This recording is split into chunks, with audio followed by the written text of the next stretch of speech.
आंदोलन बाबू प्रति जो अपमान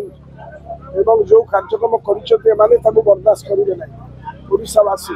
जाति धर्म दल वर्ण निर्विशेष जो कार्यक्रम विजु बाबू का प्रतिमूर्तिर जो मुंडकाट कर निंदनीय व्यवस्था यह के ओडिशा इतिहास प्रतिहिंसार प्रतिछवि के मिल नथिला ये ओडिया संस्कृति व जगन्नाथ संस्कृति नुहे सारा राज्य रे विक्षोभ प्रदर्शन होपर्यंत पाखे पर्यंत जो माने दोषी से सरकार न धरी शास्ति विधान न करपर्यंत जाके पुनर् प्रचलन न कर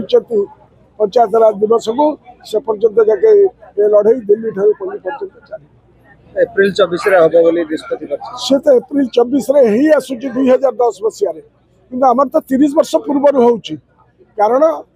पंचायत राज व्यवस्था है स्टेट लिस्ट रे राज्य सरकार तत्वावधान रहवा कथा एवं राज्य सरकार तत्वावधान कांग्रेस बल रही से आम सागर मिसिकी थेला बेले स्वर उत्तोलन कर भी होती तेणु बाछ विचार कहीं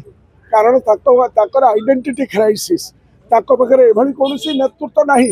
जे जी कि स्वाधीनता संग्राम में अवदान अच्छी माटी पानी पवन ओडार आधुनिकीकरण पाई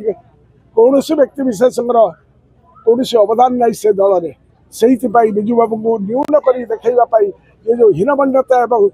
जो प्रकार छोट लोक मनोवृत्ति देखते निंदनीय आपको आम प्रतिवाद करूँ लड़े रास्ता घाट में हम दिल्ली ठार पल्ली विजय महंगा पड़ो आंदोलन लोकर जो आंतरिकता जो आबिलता जो स्नेह ममता ता रास्ता घाट प्रस्फुटित होती जाति धर्म दल वर्ण निर्विशेष ये आंदोलन को पर्यंत चलिबो ये आंदोलन चलिबो आम लोकों पाखे पहुँचे सचेतन करेबू एवं आर प्रतिफलन आगामी दिन में भोगिया पड़ो।